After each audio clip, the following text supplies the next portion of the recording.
we will be needing a lot of hydrogen and of course oxygen for our fuel cells that will take us to the moon and will also in due course replace the carbon dioxide producing jet engines that spew so much carbon dioxide in the upper atmosphere, and that is the main reason for our global warming.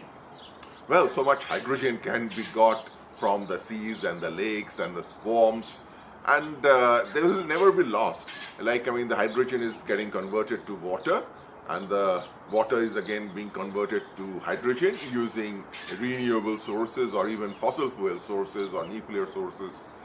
That's wonderful, isn't it? We will never have a shortage of hydrogen.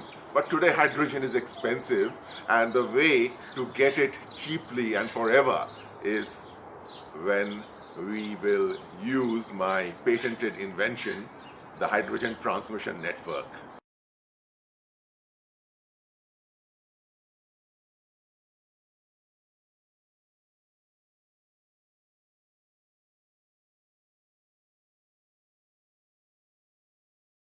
Well, this is about the invention, the hydrogen transmission network, which will solve humanity's energy problems for all time to come.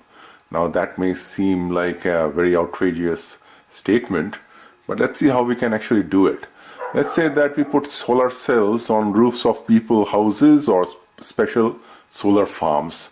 So as many as we can, lots and lots and lots of them. So what will happen is that the solar energy will be converted to electricity, and there'll be a metering done at every source, and which is the way that is being done in my own home and in many Australian and Western families.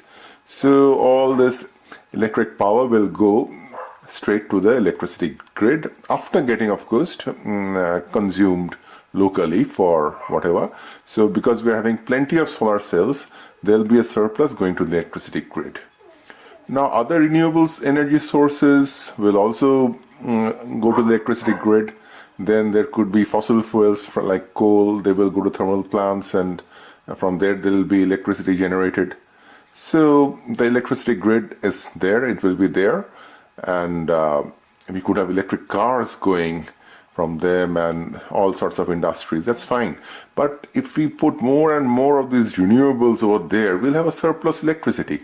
And this surplus electricity we can convert to hydrogen at various sites. And now what will we do with hydrogen? We put that into, this is the new thing, the hydrogen transmission network.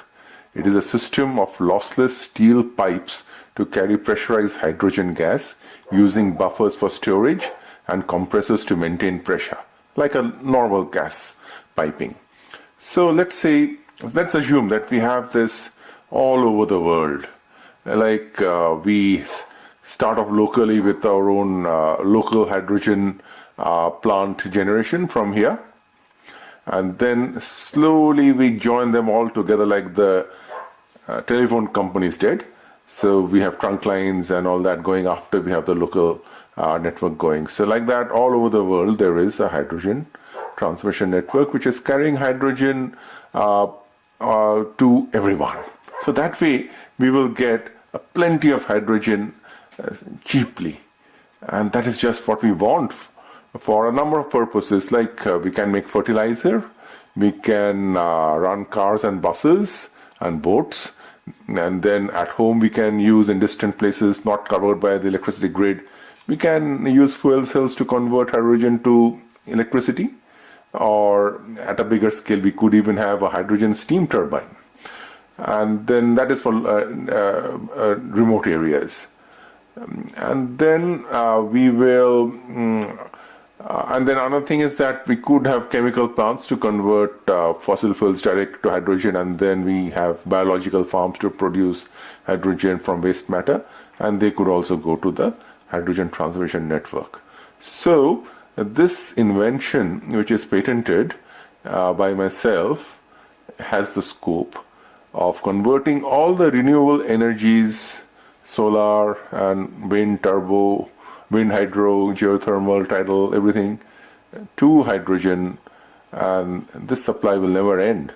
And once we create this network, we can solve our energy problems forever on a renewable and completely environmentally friendly basis.